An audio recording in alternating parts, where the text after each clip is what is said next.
Hello everyone, कैसे हैं आप लोग। आशा करता हूं आप लोग सभी स्वस्थ होंगे। और मैं लूसेंट की सीरीज़ कंप्लीट कर रहा था, तो मैंने सोचा कि थोड़ा लूसेंट को मैं यूनिक तरीके से क्यों ना पढ़ाऊं। तो मेरे दिमाग में एक ख्याल आया कि मैं माइंड मैप के ज़रिए इसको पढ़ाने की कोशिश करता हूं। ये पूरा का पूरा मैंने लूसेंट का माइंड मैप बनाया है और इस सीरीज़ को मैं बरकरार रखूँगा। मैं माइंड मैप के ज़रिए ही बिना कोई भी पॉइंट छोड़े मैं लूसेंट कंप्लीट करवाऊँगा। और आप लोग खुद इसको एक बार पढ़ करके लूसेंट के पन्ना उठा करके पढ़ लीजिएगा। अगर एक भी इम्पोर्टेंट पॉइंट छूट जाएगा तो आप मुझे बता दीजिएगा कमेंट में कि आपका ये पॉइंट छूट गया है। मैं आशा करता हूँ कि आप सभी लोग मेरी वीडियो को बहुत शेयर करेंगे, अपने फ्रेंड्स को दिखाएंगे, सभी जगह शेयर करके फैला दीजिए। और एक बार इस कंटेंट को एक बार देखिए, मैंने बहुत ही मेहनत करके बनाया है और मैं ज़्यादा आप लोगों का समय नहीं लूँगा। आप लोग लाइक, कमेंट और शेयर ज़रूर कीजिएगा और ये भी बताइएगा, फीडबैक ज़रूर दीजिएगा कि ये वीडियो आप लोगों को कैसी लगी और ये माइंड मैप का तरीका मेरा सही है या फिर मुझे और भी कुछ बदलाव करने की ज़रूरत है, क्योंकि मैं भी बिगिनर हूँ। आप लोगों के सपोर्ट से ही मैं आगे बढ़ूँगा। चलिए स्टार्ट किया जाए बिना किसी देरी के। हम पढ़ रहे हैं लूसेंट का, रैपिड रिवीजन करेंगे और हमारा आज हम पढ़ेंगे चार्टर एक्ट, सारे पढ़ लेंगे। ठीक है, आज हम सारे एक्ट पढ़ लेंगे, फिर कल हम देखेंगे भारतीय संविधान के विकास के बारे में। आज हम पढ़ेंगे ईस्ट इंडिया कंपनी कैसे इस देश के अंदर आती है और अपने कदम जमाने लग जाती है और इन लोगों का प्रशासन कैसे ख़त्म होता है, महारानी विक्टोरिया का कैसे राज आता है, ब्रिटिश शासन का ताज कैसे आ जाता है, फिर देश को स्वतंत्रता के बाद का संवैधानिक इतिहास कल देखेंगे। चलिए स्टार्ट करते हैं हम लोग आज। करते हैं हम लोग ईस्ट इंडिया कंपनी से शुरू करते हैं। ईस्ट इंडिया कंपनी जो थी, ये तो एक कंपनी थी। ये कंपनी जो आई वो भारत के अंदर अपने व्यापारिक उद्देश्य से, पहले ये याद रखेंगे, ये व्यापारिक उद्देश्य से भारत में आई। ठीक, व्यापारिक उद्देश्य से आई। अब जब ये भारत में व्यापारिक उद्देश्य से आई तो इनको दो निर्णायक युद्ध लड़ने पड़े। एक था प्लासी का युद्ध और एक था आपका बक्सर का युद्ध। ये दो निर्णायक युद्ध जो जीते इन्होंने, ईस्ट इंडिया कंपनी ने, इससे इनकी सत्ता का स्थानांतरण भारत के अंदर हो गया। अब हम देखेंगे प्लासी का युद्ध और बक्सर के युद्ध के बारे में। प्लासी का युद्ध हुआ था 1757 में, जो कि ईस्ट इंडिया कंपनी की तरफ से जो लड़ रहे थे, ईस्ट इंडिया कंपनी की तरफ से आपके जो लड़ रहे थे रॉबर्ट क्लाइव, और जो भारत की तरफ से थे, आपके बंगाल की तरफ से थे सिराजुद्दौला। और वही बक्सर का युद्ध 1764 का हुआ हेक्टर मुनरो, और इधर से लड़ रहे थे मीर कासिम, सुजाउद्दौला और शाह आलम द्वितीय। आगे देखेंगे 1773 का रेगुलेटिंग एक्ट। अब जैसे इन लोगों ने ये दोनों युद्ध, निर्णायक युद्ध जीता, कौन कौन सा, एक प्लासी का युद्ध और एक बक्सर का युद्ध, तो इन ईस्ट इंडिया कंपनी की भारत में पड़ जाती है नींव। इन दोनों निर्णायक युद्धों को जीतने के बाद ईस्ट इंडिया कंपनी की भारत में नींव पड़ जाती है। उसके बाद जस्ट आ जाता है आपका, तो ये देश के अंदर अब हमारे रेगुलेट करना स्टार्ट करेंगे, इसीलिए हमारे रेगुलेटिंग एक्ट सारे आए, रेगुलेटिंग एक्ट बने। तो हम पहले चर्चा करेंगे रेगुलेटिंग एक्ट 1773 की। 1773 के रेगुलेटिंग एक्ट में क्या था, ठीक है।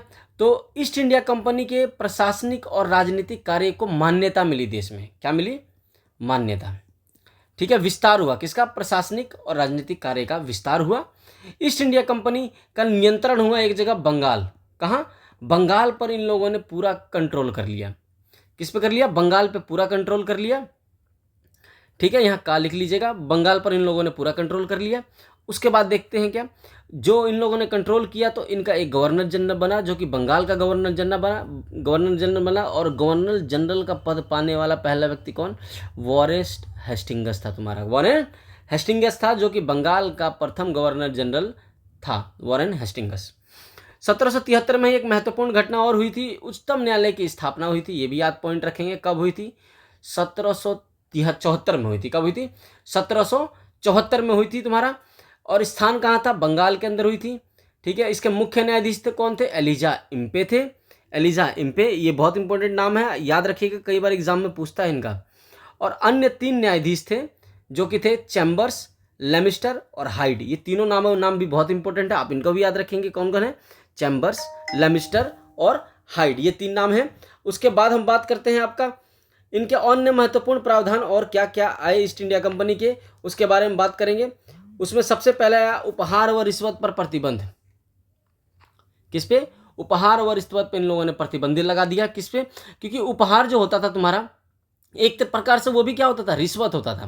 तो इन लोगों ने उपहार और रिश्वत पर प्रतिबंध कर दिया 1773 के रेगुलेटिंग एक्ट के जरिए। और हुआ क्या, ये उद्देश्य क्या था इनका? उनका उद्देश्य था, ईस्ट इंडिया कंपनी का क्या उद्देश्य था? ईस्ट इंडिया कंपनी का उद्देश्य था भारत के अंदर व्यापार करना।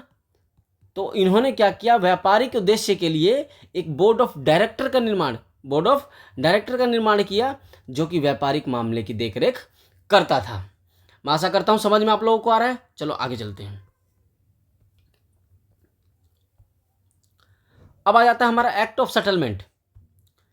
ठीक है, एक्ट ऑफ सेटलमेंट 1781। किसका? एक्ट ऑफ सेटलमेंट 1781, याद रखेंगे। ये सेटलमेंट के लिए आया था। इसने सबसे पहला काम क्या किया, 1773 रेगुलेटिंग एक्ट 1773 में जो खामियां थी, जो कमियां थी, उसको दूर किया, उसको सही व्यवस्थित किया।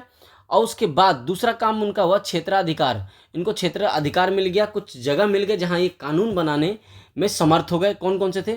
जो कि बंगाल, बिहार और उड़ीसा, ये 3 प्रांतों पर इन लोगों ने क्या कर लिया, प्रांत पर इन लोगों का कंट्रोल हो गया, क्योंकि यहाँ अब ये कानून बना सकते थे। तो ये बहुत महत्वपूर्ण थे। बंगाल, बिहार और उड़ीसा, इन्हीं तीनों प्रांतों पर इन लोगों का कंट्रोल हो गया। उसके बाद आता है 1784 का पिट्स इंडिया एक्ट। इस एक्ट का देखेंगे क्या क्या महत्वपूर्ण काम है। तो इसका सबसे महत्वपूर्ण काम करेंगे, दोहरा प्रशासन की शुरुआत है। यानी दोहरा प्रशासन की शुरुआत होगी, एक बन गया बीओडी और एक बन गया बीओसी, यानी कि बोर्ड ऑफ कंट्रोलर, और एक बन गया बोर्ड ऑफ डायरेक्टर, जो कि यहाँ लिखा हुआ है बोर्ड ऑफ डायरेक्टर, और एक बन गया बोर्ड ऑफ कंट्रोलर। क्या बन गया? एक बोर्ड ऑफ कंट्रोलर बन गया। बोर्ड ऑफ डायरेक्टर क्या करता था, जरा इसके बारे में देखेंगे। बोर्ड ऑफ डायरेक्टर जो करता था वह व्यापारिक मामले देखता था। अब बोर्ड ऑफ कंट्रोलर क्या करता था, राजनीतिक मामले। क्योंकि इसकी स्थापना तो 1773 में ही न्यू पड़ गई थी, क्योंकि 1773 में व्यापारिक उद्देश्य से आए थे, तो 1773 में ही बोर्ड ऑफ डायरेक्टर्स बन गया था। लेकिन बोर्ड ऑफ कंट्रोलर बना कब? ये बना 1784 के एक्ट में। कब बनाए? 1784 वाले एक्ट में बना, जो कि राजनीतिक मामले देखते थे। चलिए आगे चलते हैं। अगला है हमारा 1793 का चार्टर अधिनियम। किसका? याद रखेंगे, 1793 का चार्टर अधिनियम। इसमें सबसे पहला पॉइंट याद रखेंगे कि जो ईस्ट इंडिया कंपनी, कौन? ईस्ट इंडिया कंपनी के जो कर्मचारी थे, उनके वेतन को भारतीय राजस्व से देने की व्यवस्था की गई। इसका मतलब एक तो हमारे दोस्त को लूट रहे हैं, और जो कर्मचारी रख रखे हैं उनको तनख्वाह भी दे रहे हैं हमारे राजस्व से ही। 1793 का चार्टर अधिनियम क्या कहता है? वेतन भारतीय राजस्व से देने की व्यवस्था की गई। अब देखते हैं व्यापारिक अधिकार में इनका कौन कौन से अधिकार थे। ठीक है, व्यापारिक अधिकार में इनके साथ में क्या हुआ, इन लोगों ने क्या किया? व्यापारिक अधिकार पहले तो 20 वर्ष के लिए इनका बढ़ गया, यानी व्यापारिक अधिकार पत्र 20 वर्ष के लिए बढ़ा। इसका मतलब समझ में आ रहा है कि ब्रिटिश गवर्नमेंट है, वहाँ से जो ब्रिटिश गवर्नमेंट है इन पे प्रेशराइज करने लग गई है। अब जो ब्रिटिश गवर्नमेंट है, अब ये जो व्यापारिक उद्देश्य जो था इनका, उसके ऊपर प्रेशराइज करने लग गई है। व्यापार धीरे धीरे इनका खत्म होने वाला है। ठीक है, तो अधिकार पत्र 20 वर्ष के लिए बढ़ा दिया, क्योंकि मुनाफा अच्छा खासा हो रहा होगा, इसलिए व्यापार को 20 वर्ष के लिए इन्होंने बढ़ाया। दूसरा, भारत के साथ व्यापार अधिकार समाप्त, यानी पूर्णता नहीं, ये हुए तुम्हारा अंशतः मतलब 80%, 90% व्यापार भारत के साथ का जो ना भारत के साथ व्यापारिक अधिकार अंशतः खत्म हो चुका था। ठीक है, और ब्रिटिश नागरिकों को भारत में छूट मिल गई थी। सबसे इंपॉर्टेंट पॉइंट याद रखेंगे कि किस एक्ट के जरिए भारत के अंदर ब्रिटिश नागरिक जो है आकर के व्यापारिक छूट प्राप्त किए, तो 1793, कौन सा याद रखेंगे? 1793 का चार्टर एक्ट के जरिए। ठीक है, अच्छा लगे तो लाइक, शेयर, सब्सक्राइब जरूर कीजिएगा। फिर बात करते हैं 1813 का चार्टर अधिनियम। ये भी बहुत इंपॉर्टेंट है। 1813 का चार्टर अधिनियम, 1800 चार्टर अधिनियम में क्या हमने देखा? व्यापारिक अधिकार देखा। व्यापारिक अधिकार का हमने क्या देखा? 20 वर्षों के लिए बढ़ा दिया गया था। भारत के साथ व्यापारिक एक अधिकार समाप्त, और ब्रिटिश नागरिकों को व्यापारिक छूट मिली थी।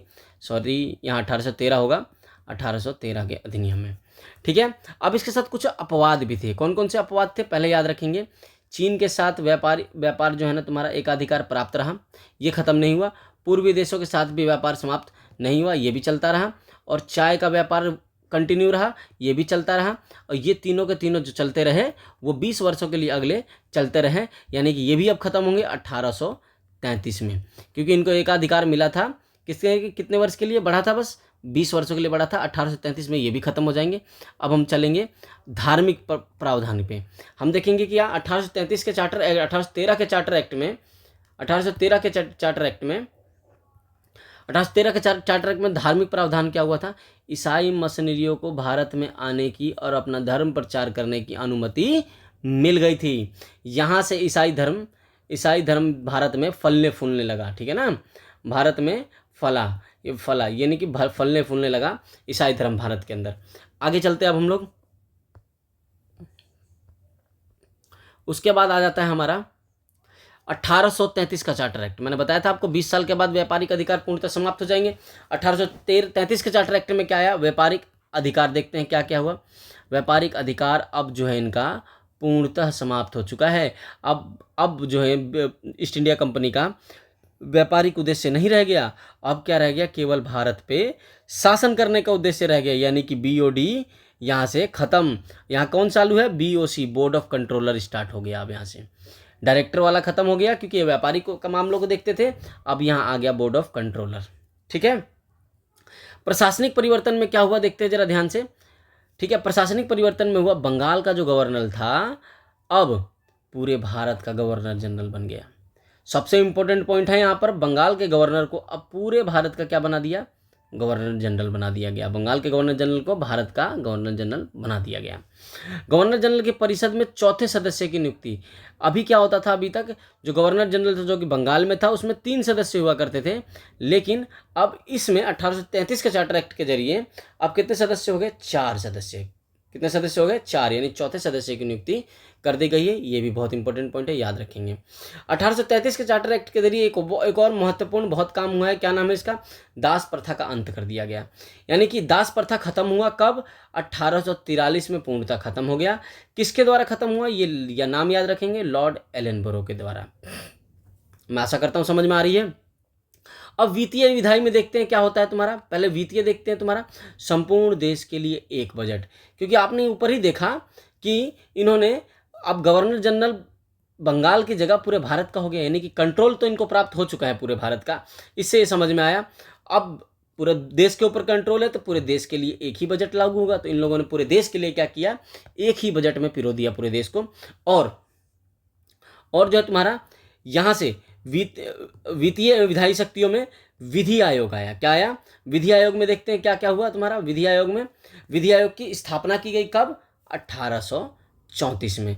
किसकी, विधि आयोग की स्थापना की गई किसमें, 1834 में, ठीक है। और किसने अध्यक्ष कौन थे इसके विधि आयोग के, लॉर्ड मैकाले। लॉर्ड मैकाले की अध्यक्षता में 1834 में विधि आयोग का गठन हुआ, यानी लॉ कमीशन बना, ठीक है। आगे चलते हैं अब हम आगे। अगला पढ़ते हैं 1853 का चार्टर एक्ट। ये भी बहुत इंपॉर्टेंट है, इसको भी देखेंगे एक बार अच्छे से। 1853 का चार्टर एक्ट में क्या क्या था इसके भी देखेंगे हम लोग, ठीक है। सबसे पहला पॉइंट याद रखेंगे, सिविल सेवा भर्ती। सिविल सेवा भर्ती स्टार्ट हो गई इसके अंदर, यानी प्रतियोगी परीक्षा के आधार पर नियुक्ति स्टार्ट हो गई, यानी कि कंपटीशन शुरू हो चुका है। यहाँ से आज जो हम फेस कर रहे हैं ये इन्हीं की देन है, जो कि आज हम कंपटीशन दे करके गवर्नमेंट नौकरी करते हैं कहीं भी, ठीक है। तो कंपटीशन की व्यवस्था लाने वाले कब, कौन सा एक्ट था, 1853 का चार्टर एक्ट था। कौन सा था, 1853 का चार्टर एक्ट था, ठीक है। और किस समिति ने, 1854 में बनी थी मैकाले समिति। कौन सी बनी थी, सिविल सेवा की भर्ती के लिए प्रतियोगी परीक्षा को आधार बनाया गया। और ये किस समिति ने लाई थी तुम्हारी, मैकाले समिति कब बनी थी, क्वेश्चन आता है तुम्हारा। मैकाले समिति कब बनी थी, 1854 में बनी थी। ये किसके लिए थी, शिक्षा के लिए थी, ये भी क्वेश्चन आता है। एक और आता है वुड डिस्पैच आता है, ठीक है। एक ये भी याद रख लेंगे, वुड डिस्पैच किससे रिलेटेड है, तो ये भी शिक्षा से रिलेटेड है। ये भी पॉइंट याद रखेंगे कि वुड डिस्पैच किससे रिलेटेड है, शिक्षा से रिलेटेड है। इसीलिए मैकाले समिति किस लिए आई थी, तो ये भी बात करेंगे हम लोग, ये भी बताएंगे, शिक्षा से रिलेटेड थी। प्रतियोगी परीक्षा के आधार पर नियुक्तियाँ शुरू हो चुकी हैं 1853 के चार्टर एक्ट से, ठीक है। इसमें 1853 के चार्टर एक्ट में एक काम और हुआ, कार्यों का पृथक्करण किया गया, यानी कि कार्यों को बांटा गया। कौन कौन से, एक तो तुम्हारे विधायी कार्य और एक प्रशासकीय कार्य। यानी एक प्रशासनिक कार्य था, एक प्रशासन करना यानी कि शासन करना, और एक क्या था, कानून बनाना। कानून बनाना, ठीक है ना। एक शासन करना और एक कानून बनाना का, ये आप समझ सकते हैं कि एक तरह से विधायी शक्ति जो है तुम्हारा ये लॉ का है, और इस लॉ को जो फॉलो करवाते हैं, जैसे हम लोग अपने स्टेट में देखते हैं पुलिस वगैरह जो होती है ना, ये आते हैं आपके प्रशासकीय कार्य में। तो ये प्रशासकीय कार्य और विधायी कार्य दोनों के दोनों कार्य अलग हो गए। ये काम, ये इनका लॉ मेकिंग का काम है, ये अपना अलग काम करेंगे, और इनका जो है तुम्हारा उस चीज़ को जो लॉ बना है उसका पालन करवाने का काम प्रशासकीय कार्य हो गया तुम्हारा, ये काम करेंगे, ठीक है। चलते हैं अब आगे हम, ठीक है। उसमें विधायी निकाय में देखेंगे क्या होगा। एक विधायी 1853 के चार्टर एक्ट में एक काम और हुआ, एक क्या बना, विधान परिषद का गठन हुआ। क्वेश्चन आ सकता है विधान परिषद का गठन कब हुआ था तुम्हारा, तो ये याद रखेंगे तुम्हारा 1853 के चार्टर एक्ट में। आगे चलते हैं अब हम लोग। समझ में आ रहा है आप लोगों को? कमेंट में जरूर बताइएगा हाँ या ना। अच्छा लगे तो शेयर और सब्सक्राइब जरूर करेंगे, और कमेंट में दिल रेड वाली इमोजी भेजेंगे, ठीक है। भारत परिषद अधिनियम 1858। अब बात करते हैं 1858 का। 53 पढ़ लिया, अब हम बात करेंगे भारत परिषद अधिनियम 1858। अब यहाँ से हो जाता है क्या, शासन का स्थानांतरण। पहले 1858 से पहले हुआ था 1857 की क्रांति हुई थी, ठीक है। 1857 की क्रांति हुई थी, जिसमें सबसे पहले कौन शहीद हुए थे, मंगल पांडे। थोड़ा सा इतिहास का है, मंगल पांडे हुए थे तुम्हारे, ठीक है। ठीक, अब देखते हैं जरा ध्यान से। भारत परिषद में 1858, ये जो देश में जो था एक अहम पहलू बना। 1857 की क्रांति सबसे अहम पहलू बनी थी किसका, ये क्राउन के शासन का। किसका, क्राउन का। सीधा ब्रिटिश ताज आ जाएगा अभी हम, क्राउन के शासन का। यहीं से क्राउन का शासन स्टार्ट हो जाता है तुम्हारा। शासन हस्तांतरण हुआ कहाँ, ब्रिटिश क्राउन को शासन चला गया। अब जो भी देखेगा वहाँ का, अब वो ब्रिटिश क्राउन अब देखेंगे जो भी वहाँ की हैं, ठीक है। एक आया भारत परिषद का गठन हुआ। किसका हुआ, भारत परिषद का गठन हुआ। भारत परिषद के अंदर कितने सदस्य थे तुम्हारे, टोटल 15 सदस्य थे। सदस्यों का विभाजन कैसे था तुम्हारा, सदस्यों का विभाजन देखेंगे, कुल सदस्य 15, सदस्यों का विभाजन कैसे, 8 सदस्य ब्रिटिश सदस्य, 8 कितने ब्रिटिश, ये 8 ब्रिटेन के बंदे, और 7 जो होते थे ईस्ट इंडिया कंपनी के बंदे। किसके, ईस्ट इंडिया कंपनी के, और 8 ब्रिटिश के। क्योंकि यहाँ जो है आप देखोगे इन दोनों के अंदर भी ज़्यादा कौन है, ब्रिटिश वाले हैं, है ना। जो आज की डेट में कोई भी गवर्नमेंट अपने पास रखती है तो 51% शेयर रखती है, गलत कह रहा हूँ, और 49% प्राइवेट सेक्टर का शेयर रहता है। 51% ज़्यादा क्यों रहता है, ताकि हम कोई कानून बनाए चाहे कुछ भी हो तो हमारा ही मत जो है, चाहे हम जो कहें वही करना पड़े, क्योंकि इनका जो है इनका परसेंटेज ज़्यादा है, इसका मतलब इनका प्रभुत्व वहाँ ज़्यादा है, ठीक है। वही बोल रहा है सदस्यों के विभाजन 8 ब्रिटिश सदस्य, यानी कि सीधा ये क्राउन के हाथ, ये जो क्राउन तो जो थी, जो क्राउन के सीधा का सीधा यहाँ शासन चल रहा है। ये 8 लोग क्राउन के हैं और ये ईस्ट इंडिया कंपनी के, तो ये कम है। जाहिर सी बात है कि किसका चलेगा यहाँ, ये ब्रिटिश सदस्यों की चलेगी, ठीक है ना। क्राउन का शासन चल रहा है तो अब 8 सदस्य इन्हीं के ज़्यादा हो गए। अब आगे चलेंगे, इस पर स्ट्रेस दे चुका हूँ इतना कि मुझे लगता है कि आप भूलेंगे नहीं, ये 15 सदस्य याद ही हो जाएंगे, ठीक है। अब बात करते हैं 1858 के भारत परिषद अधिनियम में क्या होता है। प्रशासनिक कार्य में प्रशासनिक परिवर्तन देखेंगे क्या होंगे। पहले आएगा मंत्री पद की व्यवस्था, ये समाप्त भी होगा, ये पद समाप्त भी है, अभी तो स्टार्ट हुआ है ये पद, ठीक है। अभी समाप्त भी होगा एक जगह। मुगल पद की समाप्ति, सबसे इम्पोर्टेंट पॉइंट कि मुगलों का पद जो है तुम्हारा कब खत्म हुआ था, तो ये बात करेंगे 1858 में। किसमें याद करेंगे, 1858 में। अब मैंने बताया था बोर्ड ऑफ डायरेक्टर और बोर्ड ऑफ कंट्रोलर खत्म हो गया, क्योंकि ईस्ट इंडिया कंपनी क्या कर रही थी तुम्हारी, ईस्ट इंडिया कंपनी 2 प्रकार से काम कर रही थी। ईस्ट इंडिया, एक तो तुम्हारा बीओडी देख रही थी, यानी कि बोर्ड ऑफ डायरेक्टर व्यापार देख रही थी, फिर इन लोगों ने कंट्रोल करने लगे तो बीओसी बनाया, बोर्ड ऑफ कंट्रोलर, ठीक। अब ईस्ट इंडिया कंपनी आई, इन दोनों को हटा दिया, ईस्ट इंडिया कंपनी को ही शासन खत्म कर दिया। तो इसलिए जनसंख्या ज़्यादा थी, 15 में 8 तो तुम्हारे ईस्ट इंडिया कंपनी के थे और 7 तुम्हारे थे, ये 8 तो तुम्हारे ब्रिटिश क्राउन के थे और 7 थे ईस्ट इंडिया कंपनी के। तो शासन किसका चलेगा, इनका चलेगा।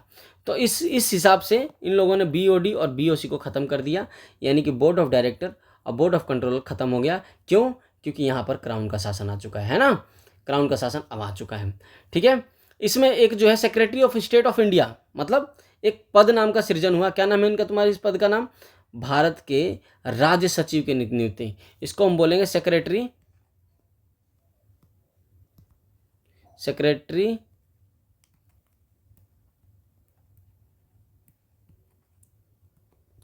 ऑफ स्टेट ऑफ इंडिया, ये बोल सकते हैं, secretary of state of India, Bharat के राज्य सचिव की यहाँ नियुक्ति की गई। ये क्वेश्चन बहुत इंपॉर्टेंट है, आपको मैंने इसलिए इंग्लिश में भी लिखवाया क्योंकि ये इंग्लिश में भी कभी कभी पूछ देता है।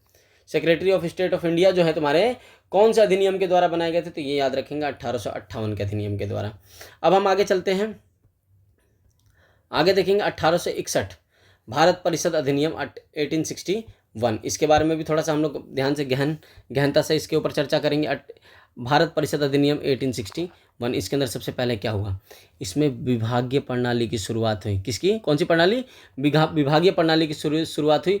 विभागीय प्रणाली लाया कौन, लॉर्ड कैनिंग, ठीक है ना, यही लॉर्ड कैनिंग है जो इनके बारे में भी पढ़ेंगे हम लोग। कौन लाया विभागीय प्रणाली, लॉर्ड कैनिंग के द्वारा, ठीक है। 1861 में, कब, 1861 के ही प्रावधान में क्या हुआ था, अध्यादेश जारी करने की शक्ति प्राप्त हो गई, ठीक है। यानी कि अब किसी भी विधेयक पर, कोई भी बिल आता है, चाहे कुछ भी आता है, उस पर अध्यादेश पारित हो सकता था, ठीक है। और वो अध्यादेश की अवधि मात्र कितने महीने थी, 6 महीने, इससे ज़्यादा वो अध्यादेश नहीं टिक पाता। क्यों, जो भी अध्यादेश जारी हुआ उसके ऊपर अगर सुचारू रूप से काम नहीं लिया गया तो 6 माह के लिए ही वैलिड है, उसके बाद उस अध्यादेश की कोई वैल्यू नहीं रह जाएगी, वो खत्म हो जाएगा। अब 1861 का भारत परिषद अधिनियम में एक और काम हुआ, क्या हुआ, विधायी प्रक्रिया जरा देखते हैं क्या होता है। विधायी प्रक्रिया में क्या होता है तुम्हारा, ये याद रखेंगे, विधान परिषद स्थापित करने की शक्ति आ गई किसको, क्राउन के हाथ में। अब ये विधान परिषद की स्थापित करने की शक्ति यहाँ से मिल चुकी है। कानून बनाने में भारतीयों को शामिल, सबसे मोस्टली इंपॉर्टेंट, ये तो ऐसे निशान लगा लीजिए कि जैसे ये सवाल कभी भी एग्जाम में दे सकता है, तो ये भी याद करेंगे 1861 में ही जो है ना, 1861 के ही तुम्हारे भारत परिषद अधिनियम में क्या होता है, तुम्हारा कानून बनाने में भारतीयों को शामिल किया जाता है। विधान परिषद स्थापित करने की शक्ति भी कहाँ कब आई थी तुम्हारी, 1861 के भारत परिषद अधिनियम से आई थी। इसका सबसे इंपॉर्टेंट पॉइंट याद रखेंगे, देखो कानून बनाने में भारतीयों को शामिल किया गया, इसका मतलब कुछ सदस्यों को मनोनीत भी करेगा, ठीक है। अब इन्होंने क्या किया, मनोनीत करना भी शुरू किया। तो मनोनीत भारतीय सदस्य 1862 में कौन कौन थे, एक बनारस के राजा, दूसरे पटियाला के महाराज और सर दिनकर राव। इन 3 लोगों को जो है तुम्हारा ईस्ट इंडिया कंपनी के विधान परिषद में जो है तुम्हारे ये मनोनीत सदस्य थे। कौन कौन से, कब हुए थे, 1862 में हुए थे। कौन कौन, बनारस के राजा, पटियाला के महाराज और सर दिनकर राव। अब आगे चलेंगे हम लोग, आशा करता हूँ समझ में सभी को आ रहा है। अब बात करते हैं 1873 का अधिनियम। 1861 का पढ़ लिया, अब देखते हैं 1873 का अधिनियम। 1873 के अधिनियम की सबसे महत्वपूर्ण बात एक ही है, ठीक है। ईस्ट इंडिया कंपनी जो थी तुम्हारी, इसको भंग करने का निर्णय लिया जाता है। कब, 1873 के अधिनियम के द्वारा। किसके द्वारा, भारत परिषद अधिनियम के द्वारा। कौन सा, 1873 के अधिनियम के द्वारा ईस्ट इंडिया कंपनी को भंग करने का निर्णय लिया जाता है, लेकिन औपचारिक रूप से भंग होता है 1884 को। कब, डेट याद रखेंगे लोग, 1 जनवरी 1884 को ये औपचारिक रूप से भंग हो जाती है। अब आगे बात करते हैं हम लोग 1876 का अधिनियम, मतलब इसको बोलते हैं शाही पद अधिनियम। क्या बोलते हैं इसे हम, शाही पद अधिनियम। ये मतलब यहाँ शाही आ जाता है पद, मतलब इसका मतलब हम लोग ब्रिटिश क्राउन का देख रहे थे, अब हम देखेंगे ब्रिटिश जो रानी थी उस समय में, सीधा उनका यहाँ शासन आ जाता है, ठीक है। क्राउन प्रिंस बोलते हैं ना, जो क्राउन का शासन था, भारत के साम्राज्य का सीधा, क्योंकि ईस्ट इंडिया कंपनी जो है तुम्हारी यहाँ भंग हो चुकी है। मतलब अब जो 15 सदस्य थे, 15 सदस्य में जो तुम्हारे 8 सदस्य जो तुम्हारे किसके थे, क्राउन के थे, और तुम्हारे 7 सदस्य थे ईस्ट इंडिया कंपनी के। तो ये पूरी तरह से ख़त्म हो जाएगा। अब इसका मतलब इनका, अब इस क्राउन प्रिंस, क्राउन का कोई भी दावेदार नहीं रह गया, इसीलिए यहाँ पर सीधा किसका, भारत की साम्राज्य का राज स्टार्ट हो जाता है भारत के अंदर। कौन से अधिनियम के द्वारा, 1876 का अधिनियम, जिसको हम शाही पद अधिनियम बोलते हैं, ठीक है। और साम्राज्य थी कौन, नाम याद रखेंगे, बहुत इंपॉर्टेंट, महारानी विक्टोरिया, ठीक है। इसकी घोषणा कब की गई थी, जब इनको साम्राज्य बनाना था, घोषणा हुई थी 28 अप्रैल 18 76, ये डेट बहुत इंपॉर्टेंट है, कृपया करिए, याद कर लीजिएगा।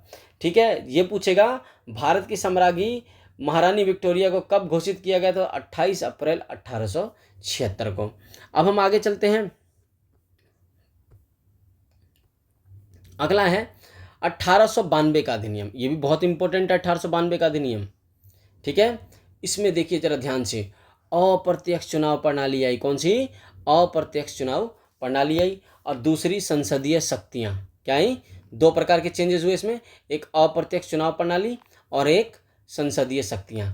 ठीक, अब संसदीय शक्तियों के बारे में हम पढ़ते हैं, और ये पॉइंट याद रखिएगा, ये वीवीआई क्वेश्चन में डाल लीजिएगा, ये भी बहुत वीवीआई है, ये ज़्यादातर क्वेश्चनों में पूछा जाता है। अप्रत्यक्ष चुनाव प्रणाली की शुरुआत कब हुई थी, तो 1892 में, कब, 1892 के भारत परिषद अधिनियम के द्वारा। ठीक है, यहाँ संसदीय शक्तियाँ कुछ मिली हुई थी, जरा देखते हैं। संसद को कुछ शक्तियाँ थी, क्या, व्यय पर बहस, जो संसद में अब जो लोग थे व्यय पे बहस कर सकते थे, राजस्व पे बहस, कितना कहाँ खर्चा किया बताइए, कितना कहाँ खर्चा किया ये बताइए, कहाँ कहाँ कितना राजस्व है ये बताइए, बजट पर बहस, जो आज होता है हमारे देश में बजट पे बहस होता है ना, वो बजट पे बहस यहाँ स्टार्ट हो जाता है, देखिए अपने आप दिल बन गया है, बजट पे बहस, और उसके बाद प्रश्न पूछने की शक्ति। भैया बहस कब होगा, जब प्रश्न पूछने की शक्ति मिलेगी, गलत कह रहा हूँ क्या, प्रश्न पूछने की शक्ति मिलेगी तभी ना बजट पे बहस होगा जी। ठीक, प्रश्न पूछने की शक्ति मिली तो बजट पे बहस, राजस्व में बहस, और व्यापार व्यय पर बहस स्टार्ट हो चुकी है 1892 के भारत परिषद अधिनियम के द्वारा। अब हम आगे चलेंगे, अगला है आप लोगों का, ये याद रखेंगे, 1909 का मार्लेमेंटो सुधार अधिनियम, किसका, 1909 का मार्लेमेंटो सुधार अधिनियम। ये अधिनियम बहुत इंपॉर्टेंट है, इस अधिनियम के ऊपर थोड़ा सा ध्यान दीजिएगा, क्योंकि यहाँ से जो है ना तुम्हारा निर्वाचन वगैरह भी होना स्टार्ट हो जाता है। 1909 का, किसका, 1909 में, यहाँ भी लिख देता हूँ, अगर आप लोगों को वो दिखाई नहीं देगा इसके लिए मैं ये डेट यहाँ लिख रहा हूँ, ठीक है ना, ये ईयर है यहाँ भी लिख रहा हूँ। ठीक है, विशेषता क्या क्या थी इसकी, सबसे पहली विशेषता में देखेंगे, सबसे कम समय तक चलने वाला अधिनियम, मोस्ट इंपॉर्टेंट पॉइंट, ये क्वेश्चन पूछा गया था तुम्हारा किसी एग्जाम में, सबसे इंपॉर्टेंट पॉइंट है, सबसे कम समय तक चलने वाला अधिनियम कोई है तो 1909 का अधिनियम, ये ज़्यादा समय तक नहीं चला था। ठीक है, पहली बार विधायिका में निर्वाचित प्रतिनिधित्व को मंजूरी मिल गई, इसका मतलब अभी देखा था आपने, पटियाला के महाराज सर दिनकर राव और बनारस के जो थे राजा, इन तीन लोगों को जो तुम्हारा मनोनीत किया गया था, अब क्या होंगे, पहली बार विधायिका में निर्वाचित प्रतिनिधित्व को मंजूरी मिल चुकी है, किससे, 1909 के, ठीक है, मार्लेमेंटो सुधार से, किससे, मार्लेमेंटो सुधार, इसको बोलते हैं 1909 का मार्लेमेंटो सुधार, ये भी याद रख लेंगे थोड़ा, 1909 अधिनियम जो था मार्लेमेंटो सुधार भी कहा जाता है इसको। इसमें अब सांप्रदायिक प्रतिनिधित्व आया, सांप्रदायिक प्रतिनिधित्व में मुस्लिम के लिए पृथक प्रतिनिधित्व, मतलब अलग से मुस्लिमों के लिए वोटिंग राइट्स आए। ठीक है, और लॉर्ड मिंटो जो थे तुम्हारे सांप्रदायिक निर्वाचन का इनको जनक माना जाता है, ये भी पॉइंट याद रखेंगे। मुसलमानों के लिए पृथक प्रतिनिधित्व की व्यवस्था हुई, और लॉर्ड मिंटो को सांप्रदायिक निर्वाचन का जनक भी माना जाता है। आगे पढ़ेंगे, 1909 में नए अधिकार कौन कौन सा है, नए अधिकार के बारे में जानेंगे। पहला कौन कौन सा, प्रस्ताव पेश करने का अधिकार, किसका, 1909 में आया प्रस्ताव पेश करने का। आप देखते हैं ना, कोई भी अब आज हमारे संसद में कोई भी प्रस्ताव पेश होता है, समझ रहे हैं, ये भी देखिए यहीं से आया हुआ है, प्रस्ताव पेश करने का अधिकार। ठीक है, पूरक प्रश्न पूछने का अधिकार, बिल्कुल, सप्लीमेंट्री क्वेश्चन पूछे जाएंगे, मत देने का अधिकार सबसे इम्पोर्टेंट, तो ये याद रखेंगे, पूरक प्रश्न पूछने का अधिकार। अभी तो हमने इससे पहले वाले में जो पढ़ा था वो हमने बहस के ऊपर पढ़ा था, बजट के ऊपर, व्यय के ऊपर, है ना, उन सब के बहस के ऊपर पढ़ा था, लेकिन अब जो है तुम्हारा बहस की है अब, लेकिन यहाँ से प्रश्न पूछने का भी अधिकार मिल चुका है। अब प्रस्ताव भी कोई व्यक्ति, संसद में जितने भी व्यक्ति बैठे हुए हैं निर्वाचित, उन लोगों को अब क्या है, प्रस्ताव पेश करने का भी अधिकार मिल चुका है, और मत देने का भी अधिकार इन लोगों को प्राप्त हो चुका है। ठीक है, 1909 में एक और बात पढ़ेंगे, कार्यपालिका परिषद। ठीक है, कार्यपालिका परिषद के प्रथम सदस्य बनाए गए, कौन, प्रथम भारतीय सदस्य, कौन, भारतीय, ये लिख लेंगे अलग से, भारतीय सदस्य कौन है, सत्येंद्र प्रसाद सिन्हा, क्या नाम है इनका, सत्येंद्र प्रसाद सिन्हा, ठीक है ना, वायसराय की कार्यपालिका परिषद के प्रथम सदस्य। देखा आपने, वायसराय कार्यपालिका के प्रथम भारतीय सदस्य बोलेंगे सत्येंद्र प्रसाद सिन्हा 1909 के अधिनियम के द्वारा ही बने हैं, जिसे हम पार्लियामेंट सुधार अधिनियम कहते हैं तुम्हारा। अब आ जाता है 1919 का जो है ना अधिनियम, यानी कि 1919 का भारत शासन अधिनियम। क्या है तुम्हारा? 1919 का भारत शासन अधिनियम सबसे पहले यहाँ डायरकी आई, यानी कि द्वैध शासन आया। कौन आया? कौन सी शासन आई? द्वैध शासन आई। इसके जनक किसको कहा जाता है? लियोनेल कार्टिस, ठीक है, लियोनेल कार्टिस को कहा जाता है तुम्हारा, ठीक है, किसको? द्वैध शासन का जनक माना जाता है तुम्हारा, ठीक है। इसमें प्रांतीय विषय थे, कौन कौन से थे? एक तो थे तुम्हारे आरक्षित और दूसरे थे हस्तांतरित, ठीक है। इसमें विषय थे 1919 का, ये ना तुम्हारा 1919 यहाँ लिख लें, क्योंकि डेट वहाँ से दिखाई नहीं दे रही है, तो यहाँ से आप लोग ये दिमाग पर रिमाइंड रखिएगा, मैं 1919 का आप लोगों को पढ़ा रहा हूँ, ठीक है। प्रांतीय विषय कौन से तुम्हारे? एक आरक्षित था और एक हस्तांतरित था, ठीक है। और 1919 की तो शुरुआत 1919 में हुई थी तुम्हारी, और खत्म का अंत कहाँ होता है तुम्हारा? 1935 में अंत हो जाता है। किसका? और ये जो द्वैध शासन है तुम्हारा, डायरकी, ड्यूअल सिस्टम, यानी किसका मैं बात कर रहा हूँ? द्वैध शासन का, ठीक है ना। पहले क्या याद रखेंगे, हम बात किसकी कर रहे हैं? द्वैध शासन की बात कर रहे हैं। द्वैध शासन का शुरुआत कब होता है तुम्हारा? द्वैध शासन का स्टार्ट जो होता है तुम्हारा 1919 में, और अंत कब होता है? 1935 में। ये द्वैध शासन जो अभी तक जो था ना, प्रांत में था, ये जो आया था ये प्रांत में था। कुछ कुछ पॉइंट्स है मैं लिख रहा हूँ, थोड़ा यहाँ भी ध्यान दीजिएगा। और 1935 में प्रांत में खत्म हो जाता है। ये क्या होता है? प्रांत में खत्म, प्रांत में खत्म, और कहाँ चालू हो जाता है? केंद्र में चालू हो जाता है। यानी ये ड्यूअल से डायरकी जो है द्वैध शासन, वो केंद्र में चालू अब हो जाता है। आगे चलेंगे हम लोग, ठीक है। उसके बाद देखते हैं क्या है। उसके बाद आ जाएंगे भारत परिषद अधिनियम के में द्विसदनीय विधायिका, इसके बारे में पढ़ेंगे। यहाँ कैसी विधायिका है? द्विसदनीय है, ठीक है। एक उच्चतम सदन जिसको हम राज्य परिषद बोलते हैं तुम्हारा, एक निम्न सदन जिसको केंद्रीय विधानसभा कहा जाता है तुम्हारा, ठीक है। ये ड्यूअल सिस्टम में क्या आया? एक उच्चतम सदन आया और एक निम्न सदन जिसको केंद्रीय विधानसभा कहा जाता है तुम्हारा। द्विसदनीय विधायिका, ये भी क्वेश्चन बहुत इंपॉर्टेंट। द्विसदनीय विधायिका किस भारत परिषद अधिनियम में आई थी? तो ये याद रखेंगे, भारत परिषद अधिनियम 1919 में। और इसको हम मॉन्टेग्यू चेम्सफोर्ड सुधार बोलते हैं। क्या बोलते हैं इसे? मॉन्टेग्यू चेम्सफोर्ड सुधार, चेम्सफोर्ड सुधार बोलते हैं बाबू। ये भी थोड़ा सा याद रखेंगे, है नहीं? ये भी याद रखेंगे ना। पता लगा मॉन्टेग्यू चेम्सफोर्ड सुधार पूछ दिया, आप लोगों को याद ही नहीं है। कुछ कुछ पॉइंट्स जो है ना वो छूटा हुआ है, वो मैं खुद लिख दूंगा, मेरे को जहाँ दिमाग में जहाँ तक आएगा ना वो लिख दूंगा। बिल्कुल माइनर से छूटे हुए हैं, ज़्यादा कुछ भी नहीं छूटा हुआ है, जो कि मैं लिखना अपने नोट्स में ही भूल गया था, क्योंकि नॉर्मली बच्चों को ये पता होता है, ठीक है। अब बोलते हैं उच्च सदन और एक तुम्हारा निम्न सदन। उच्च सदन को हम बोलेंगे राज्य परिषद और इसको बोलेंगे केंद्रीय विधानसभा, ठीक है। अब इस पे देखते हैं उच्च सदन में क्या था। उच्च सदन का कार्यकाल था 5 वर्ष का। सबसे पहला इंपॉर्टेंट पॉइंट याद रखेंगे, कुल सदस्यों की संख्या 60, निर्वाचित 34 और मनोनीत 36।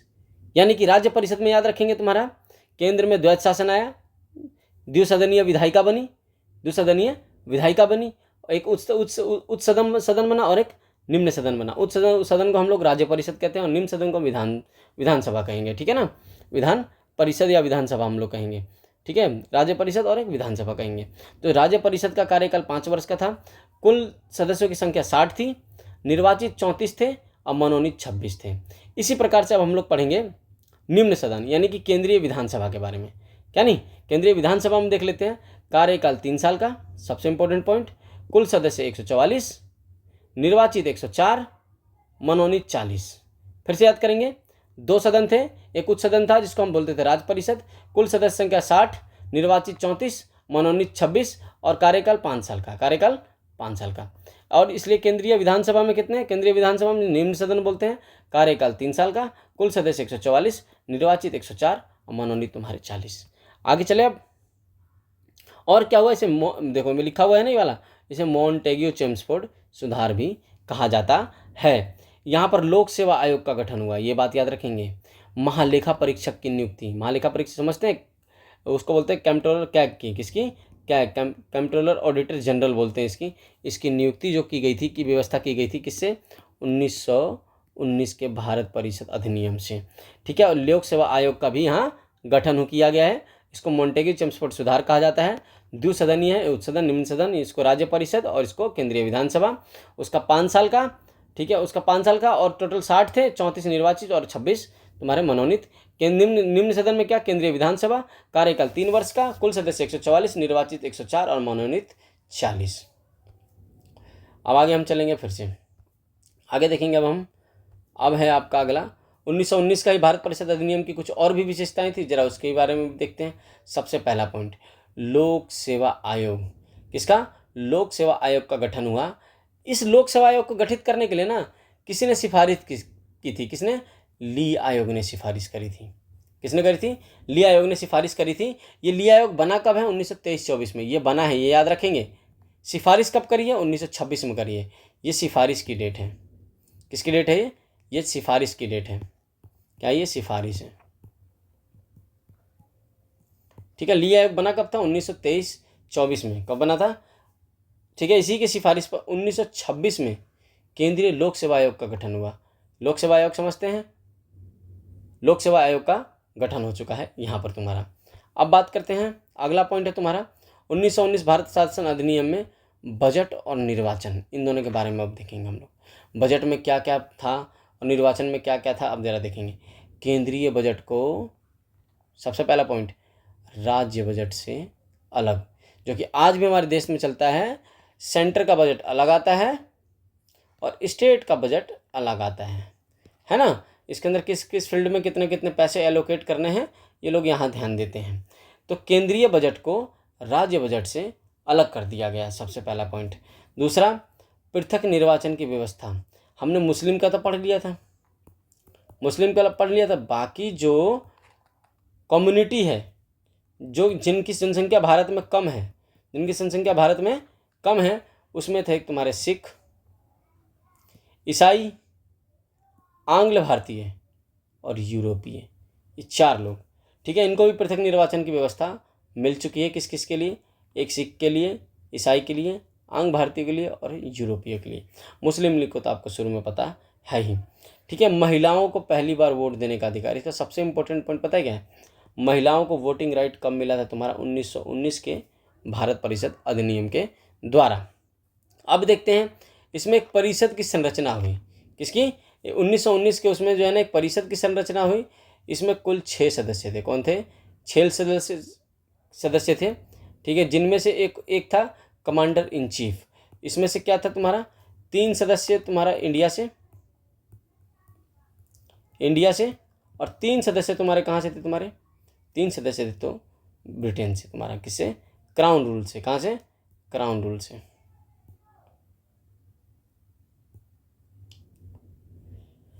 और जो इसमें हेड था, हेड इन्हीं तीनों में से एक था। कौन था? एक हेड और प्लस में 2 अलग से लोग। कौन? दो तुम्हारे अलग।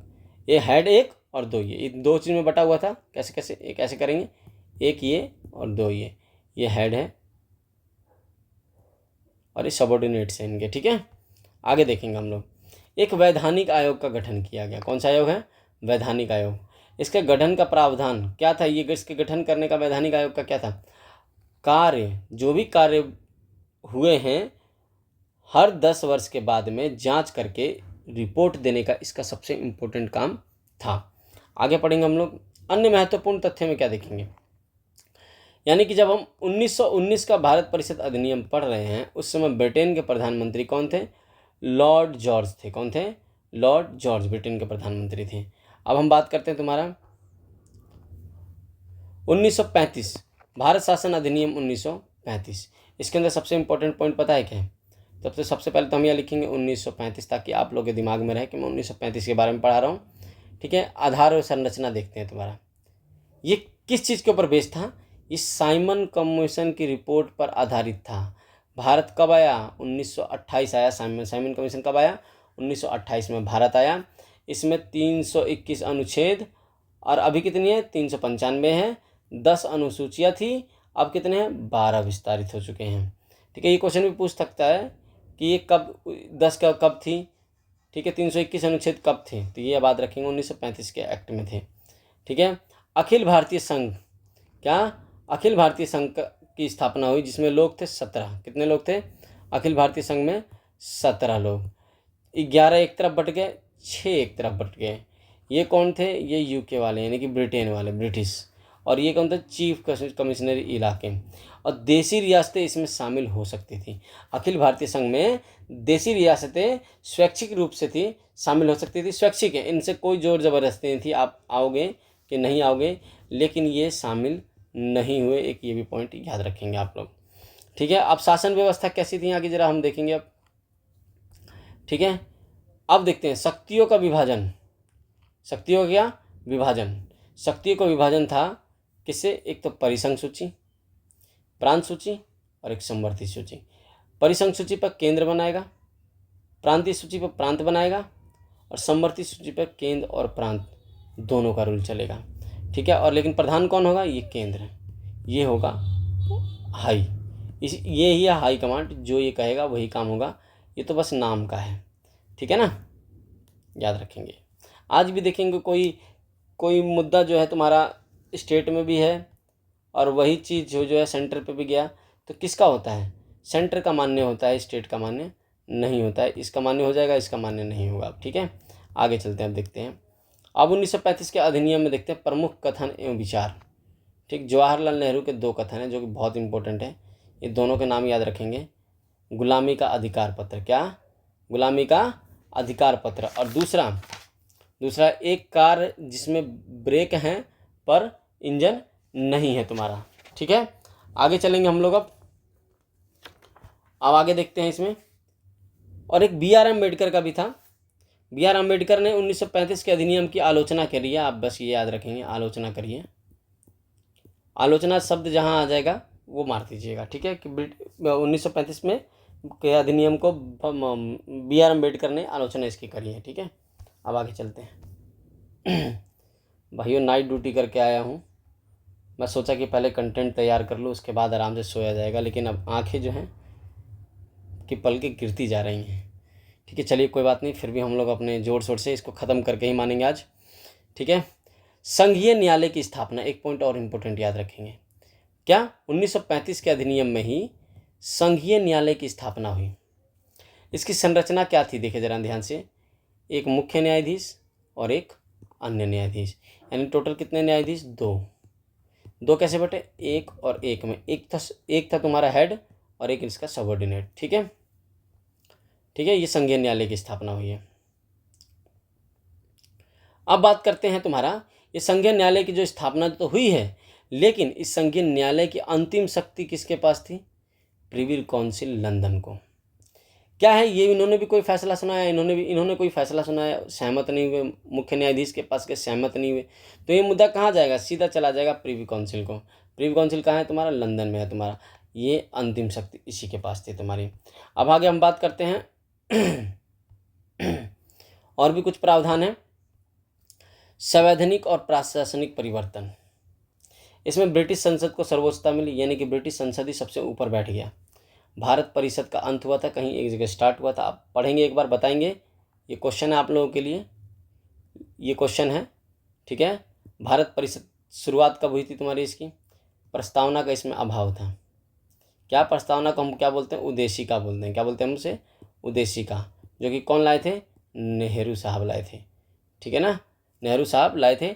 इसमें प्रस्तावना का अभाव था, मतलब कि एक कॉपी जब हम बनाते हैं उसका कवर हम अच्छा नहीं रखेंगे तो पूरी कॉपी बेकार है, ठीक है। इन लोगों ने कॉपी तो बनाया लेकिन कवर नहीं रखा, तो बिना कवर के अच्छा नहीं लग रहा था, ठीक है। तो अब हमारी प्रस्तावना फिर शामिल होती है एक पन्ने की, उसको पढ़ने के बाद आप जो हैं संविधान के बारे में आगे जाने, तो पहले ही पन्ने से आपको इतनी बेहतरीन चीज़ें पता लगेंगी, तो आपका इंटरेस्ट खुद डेवलप होगा, मैं आगे पढ़ूँ कि नहीं, अंदर तक आप घुस के फिर पढ़ेंगे, ठीक है। आगे चलते हैं हम लोग। अब देखते हैं निर्वाचन और मताधिकार में क्या था 1935 के एक्ट में, ठीक है। सिंपल सी बात है, निर्वाचन पद्धति का क्या हुआ? विस्तार होगा। 1919 में भी देखा, हमने पढ़ा था, ठीक है। फिर हमने 1909 में भी पढ़ा था, महिलाओं को भी वोट देने का अधिकार मिल गया था। तो ये निर्वाचन पद्धति धीरे धीरे क्या हो रहा है? विस्तारित हो रहा है, ठीक है। और 10% जनसंख्या को मत का अधिकार पूर्णतः मिल चुका था। ये बात क्वेश्चन में पूछ सकता है कि 10% की जनसंख्या को मताधिकार का जो है कब मिला था मताधिकार, तो आप बात बताएंगे 1935 के अधिनियम के द्वारा। आगे चलते हैं अब हम, ठीक है। अब कुछ प्रादेशिक पुनर्गठन है। प्रादेशिक पुनर्गठन, कौन किससे अलग हुए, कौन किससे जुड़े। बर्मा भारत से अलग हुआ, सबसे इंपॉर्टेंट पॉइंट, किससे अलग हुआ बर्मा, भारत से। अदन इंग्लैंड के अधीन हो गया, यानी अदन जो है इंग्लैंड का क्या बन गया तुम्हारा, अधीन हो गया, उपनिवेशिक बोल सकते हैं। क्या है, अदन इंग्लैंड का उपनिवेश बन जाता है तुम्हारा, ठीक है। और तीसरा पॉइंट याद रखेंगे, बरार को मध्य प्रांत में मिला लिया गया। तो ये भी याद रखेंगे, बरार किससे मिला था, मध्य प्रांत से मिल गया था, ठीक है। और चौथा पॉइंट है, बम्बई से सिंध प्रांत का निर्माण हुआ, यानी बम्बई को तोड़ करके एक सिंध प्रांत बनाया गया, कब, 1935 में। सारे काम 1935 के हैं, 1935, ठीक। क्या, बर्मा भारत से अलग, अदन इंग्लैंड के अधीन हुआ, बरार को मध्य प्रांत में मिलाया, और बम्बई से सिंध प्रांत का निर्माण हुआ 1935 में। अब वित्तीय संस्थान देखते हैं तुम्हारे। आरबीआई की स्थापना हुई कब, 1935 में ब्रदर, ठीक है भाइयों, 1935 में स्थापना हो जाती है आरबीआई की। आगे चलते हैं हम लोग अब, स्वतंत्रता अधिनियम 1947 का स्वतंत्रता अधिनियम, इसके बारे में देखेंगे हम, महत्वपूर्ण तिथियां क्या है, ठीक है।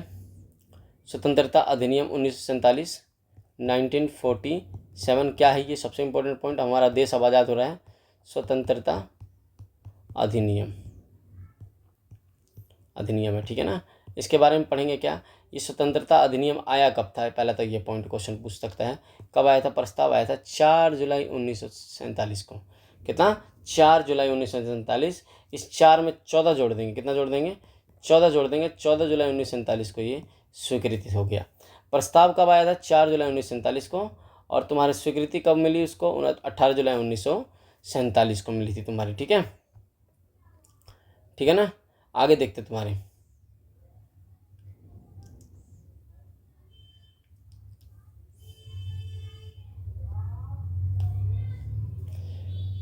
अब इसमें प्रमुख प्रावधान क्या क्या थे। सबसे पहले याद रखेंगे, इसमें कुल धाराएं कितनी थी, 20। क्वेश्चन पूछ सकता है तुम्हारा। भारत और पाकिस्तान का विभाजन होगा, भारत मंत्री पद की समाप्ति, यानी कि भारत में जो मंत्री पद था, मैंने बताया था ना एक जगह पढ़ा था, बोला मंत्री पद खत्म भी होगा, वो यहाँ खत्म हो जाता है। भारत और पाकिस्तान का विभाजन, क्यों खत्म हो जाता है मंत्री पद, रीजन, क्योंकि यहाँ से अब जो है, जो आपका जो क्राउन रूल है, तो अब तो हमारे देश को छोड़ के जा रहे हैं, क्राउन रूल खत्म हो रहा है, तो मंत्री यहाँ रहेंगे क्या, नहीं रहेंगे, ये जाने लग गए सारे, ठीक है।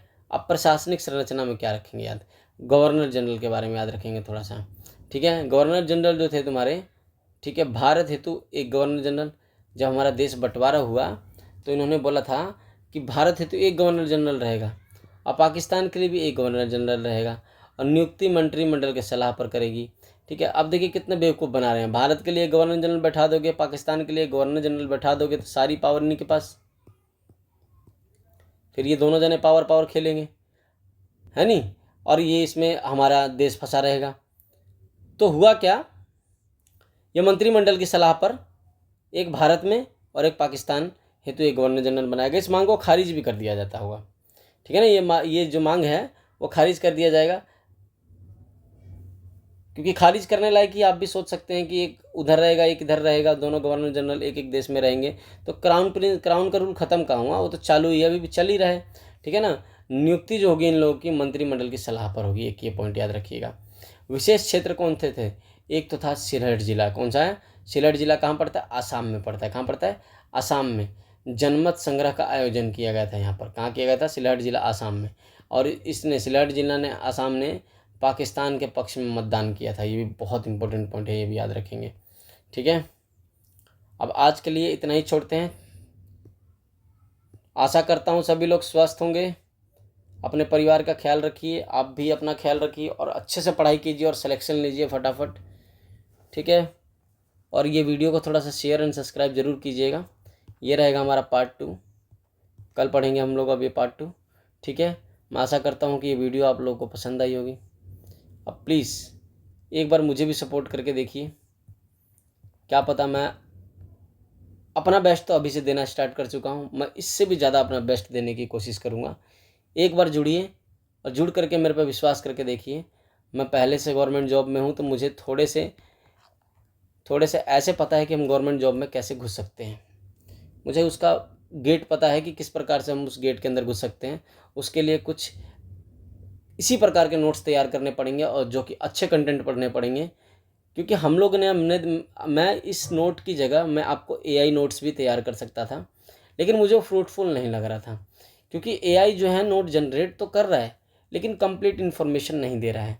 माइंड मैप आप लोग कंप्लीट इन्फॉर्मेशन देगा, और जो चीज़ छूटेंगी थोड़ी बहुत कहानियाँ, वो कहानियाँ मैं आप लोग को सुना दिया करूँगा, है ना। हम लोग को कहाँ ध्यान रखना है, सिर्फ हाईलाइट्स पे।